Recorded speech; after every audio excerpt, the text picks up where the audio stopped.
dibaptis, cepat dibaptis. Kalau kalian belum dibaptis selam, ini bukan soal liturgi metode gereja, bukan. Tapi kata baptis itu sendiri dalam surat Paulus, dalam bahasa Yunani aslinya baptiso yang artinya immersion atau diselamkan. Bukan berarti diselam lebih mantap, bukan. Tapi kalau kita ada cara yang memang diajarkan, kenapa kita harus jauh-jauh dari itu?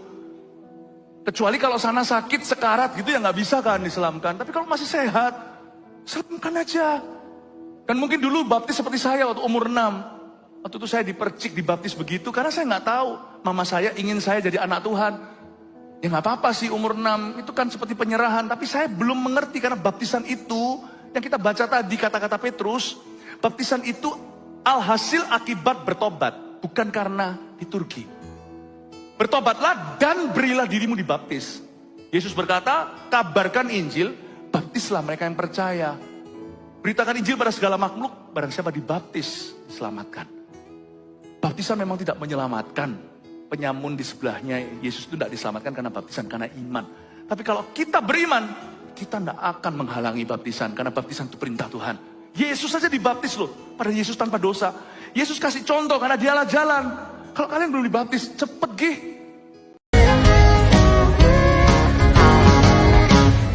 Tuhan Yesus baik, yang baik bagiku.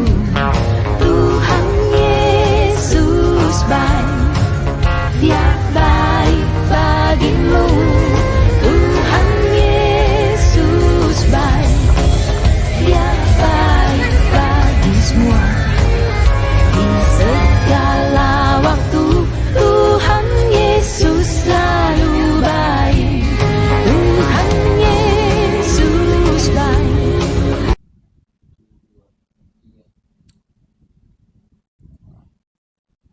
Shalom, jumpa lagi dalam Community of Miracle. Di hari ini kita akan membahas polemik-polemik yang sedang terjadi ya, tentang doktrin atau dogma gereja kita yang sering menjadi perdebatan-perdebatan. Nah, Bapak Ibu Saudaraku yang kekasih di dalam Tuhan Yesus, saya sangat percaya bahwa ketika kita mengimani ya kebenaran firman Tuhan, dan bahkan sampai hari ini kita percaya bahwa Allah kita adalah Allah yang melindungi, yang memelihara kita, sehingga kita hidup di dalam anugerah Tuhan. Nah, Bapak Ibu Saudaraku, ada beberapa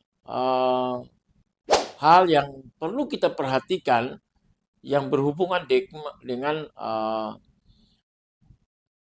dogma gereja atau sakramen gereja. Ya. Nah, dari berbagai denominasi gereja, tentu kita punya dasar iman masing-masing yang menjadi dogma gereja kita, sehingga sampai hari ini kita pegang landasan itu yang merupakan dasar daripada iman kita kepada Tuhan Yesus. Ya, nah, mungkin Bapak Ibu harus tahu bahwa sakramen atau sesuatu yang dianggap sakral ini sangat penting, ya, sangat penting, ya, karena kita menjadikan itu sesuatu yang berharga bagi Tuhan, ya. Kita memelihara dan menjaga sehingga kita melaksanakan itu dengan hormat kepada Tuhan. Nah, salah satu sakramen yang kita lakukan selain perjamuan kudus itu adalah sakramen baptisan, ya, sakramen baptisan. Nah, itu sebabnya Bapak Ibu Saudaraku, ketika kita menjadi anggota gereja atau menjadi orang Kristen, maka sebagai tanda atau meterai kita harus memberi diri dibaptis. Memberi diri dibaptis. Nah, pengertian dari kata baptisan yang di dalam bahasa Yunani, ya, saya mengambil pengertian ini, ya, bahwa baptisan dari bahasa Yunani itu disebut baptizo, ya. Artinya menenggelamkan, ya, membenamkan, ya. Dan adalah ritual yang dipraktekkan di hampir semua gereja dan komunitas Kristen. Jadi sakramen ini dihormati, dihargai, dan dilaksanakan dengan cara yang benar, dengan cara yang baik. Nah, sesuai dengan pengertian kata baptisan itu dari baptizo, membenamkan atau menenggelamkan, tentu ya ketika kita melaksanakan ini harus sesuai dengan pengertian kata ini. Ya, seseorang yang mau dibaptis artinya diselamkan, ya, ditenggelamkan, ya. Namun ada beberapa hal yang kita perlu ketahui dalam sejarah gereja, ya. Ternyata ya baptisan ini juga ya ada yang melaksanakannya ya secara percik atau menyiram, bahkan ada bendera, ya. Ya, kita sebagai orang Kristen ya kita sebaiknya kita tidak perlu mempertentangkan itu, ya, mempertentangkan itu. Karena tradisi gereja kita melaksanakan seperti itu. Namun segala sesuatu kita harus kembali kepada Alkitab, ya. Kembali kepada Alkitab. Orang yang melaksanakan sakramen itu haruslah orang yang betul-betul percaya kepada Kristus. Percaya kepada Yesus, ya.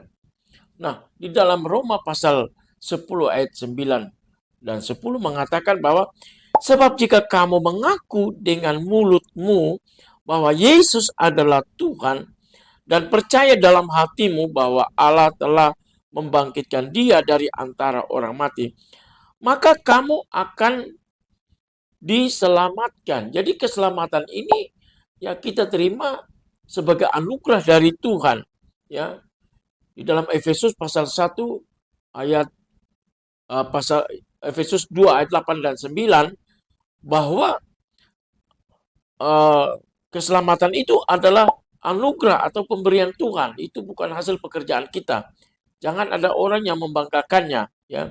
Jadi ketika kita percaya kepada Kristus dengan iman, ya, kita mengakui Kristus, ya, yang telah mati dan bangkit, maka kita diselamatkan. Ayat yang ke-10, karena dengan hati orang percaya dan dibenarkan, dan dengan mulut orang mengaku dan diselamatkan. Jadi keselamatan itu kita peroleh karena kita beriman kepada Yesus Kristus. Namun Bapak Ibu Saudaraku, ketika kita percaya kepada Kristus, maka kita harus melakukan perintah Kristus. Apa itu perintah Kristus? Ya, di dalam Matius 28 ayat 19 dan 20. Karena itu pergilah, jadikanlah semua bangsa muridku dan baptislah mereka dalam nama Bapa dan Anak dan Roh Kudus. Jadi perintah ini bukan hanya sekedar kita mengakui formula, ya. Tidak hanya sekedar kita menyebut formula dalam nama Bapa dan Anak dan Roh Kudus, tetapi kita melakukan, ya, apa yang diperintahkan. Apa itu? Perintah apa? Baptis. Ya. Baptis, seperti yang saya sudah jelaskan tadi bahwa kata baptis dalam bahasa Yunani, baptizo, artinya ditenggelamkan, diselamkan. Jadi ketika kita percaya kepada Kristus, kita mau taat kepada perintahnya, maka kita melakukannya, ya, melakukan seperti apa yang diperintahkan oleh Tuhan. Ayat yang ke-20 katakan, dan ajarlah mereka melakukan segala sesuatu yang telah kuperintahkan kepadamu. Ini penekanan di sini. Ajarlah mereka melakukan segala sesuatu yang kuperintahkan. Yesus memerintahkan, ya, untuk membaptis, ya, membaptis. Jadi ini merupakan perintah Kristus, ya. Dan ketahuilah aku menyertai kamu senantiasa sampai kepada akhir zaman. Nah, jadi apa yang diperintahkan Tuhan kita harus melakukannya. Di dalam Yohanes 3 ayat 3 berkata, Yesus menjawab katanya, aku berkata kepadamu, sesungguhnya jika seorang tidak dilahirkan kembali, ia tidak dapat melihat kerajaan Allah. Ya, salah satu perintah Tuhan adalah kita harus dibaptis. Ya, artinya kita dilahirkan kembali. Jadi Bapak Ibu Saudaraku yang kekasih di dalam Tuhan Yesus, dia tidak hanya memberikan perintah, tapi dia memberikan contoh. Matius 3 ayat 13 berkata, maka datanglah Yesus dari Galilea ke Yordan kepada Yohanes untuk dibaptis olehnya. Jadi tidak hanya memberikan perintah, tetapi dia memberikan contoh, ya, contoh kepada pengikut-pengikut, kepada orang-orang percaya. Nah, makna dari baptisan air itu di dalam Roma pasal 6 ayat 3 dan seterusnya dikatakan, atau tidak tahukah kamu bahwa kita semua yang telah dibaptis dalam Kristus telah dibaptis dalam kematiannya? Dengan demikian kita telah dikuburkan bersama-sama dengan dia oleh baptisan dalam kematian, supaya sama seperti Kristus telah dibangkitkan dari antara orang mati oleh kemuliaan Bapa, demikian juga kita akan hidup dalam hidup yang baru, ya, kelahiran baru, ya.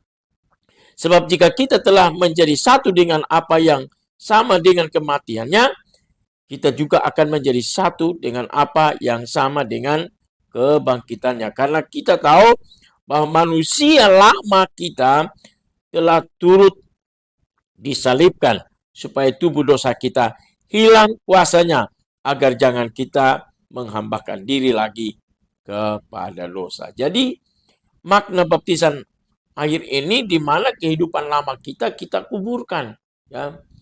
Kita tinggalkan, ya, seperti Kristus, ya, disalibkan, mati dan dikuburkan dan bangkit. Demikian orang-orang yang melakukan perintah Tuhan dengan memberi diri dibaptis, maka ketika mereka dibaptis, mereka keluar dari air, mereka memiliki kehidupan yang baru, kehidupan yang sudah dimuliakan oleh Tuhan, ya.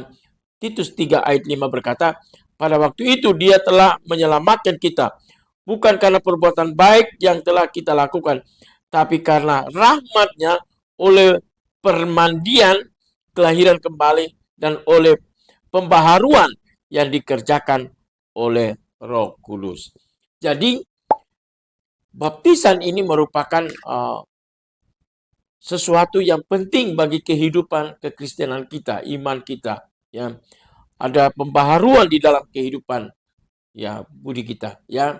Jadi saya percaya ketika kita melaksanakan apa yang Tuhan perintahkan, maka kita pasti akan diberkati oleh Tuhan. Nah, di dalam Markus pasal yang ke-16 ayat yang ke-16 berkata, siapa yang percaya dan dibaptis akan diselamatkan, tetapi siapa yang tidak percaya akan dihukum. Jadi ini merupakan perintah dan juga hukum yang saudara dan saya harus lakukan, ya. Karena ketika kita percaya dan dibaptis, kita diselamatkan. Nah, baik Bapak Ibu, ada kasus-kasus di mana orang yang sudah dibaptis, ya, entah itu baptisan percik, baptisan siram, atau baptisan selam, apakah dia dapat melakukannya lagi, ya, melakukannya lagi. Nah, Bapak Ibu Saudaraku, orang yang melakukan baptisan adalah orang yang memahami tentang arti baptisan itu, ya. Tadi saya sudah katakan bahwa orang yang melakukan baptisan harus mengerti bahwa dia harus percaya kepada Yesus dan memberi diri untuk dibaptis. Pengertian baptisan artinya dia menguburkan manusia lamanya. Ya. Jadi ketika dia melaksanakan baptisan dalam tanda kutip dia tidak memahami, dia tidak mengerti, tidak ada dampak apa-apa, tidak memiliki dampak apa-apa, ya, tidak memiliki ya pengaruh apa-apa karena dia tidak memahami apa yang dia lakukan.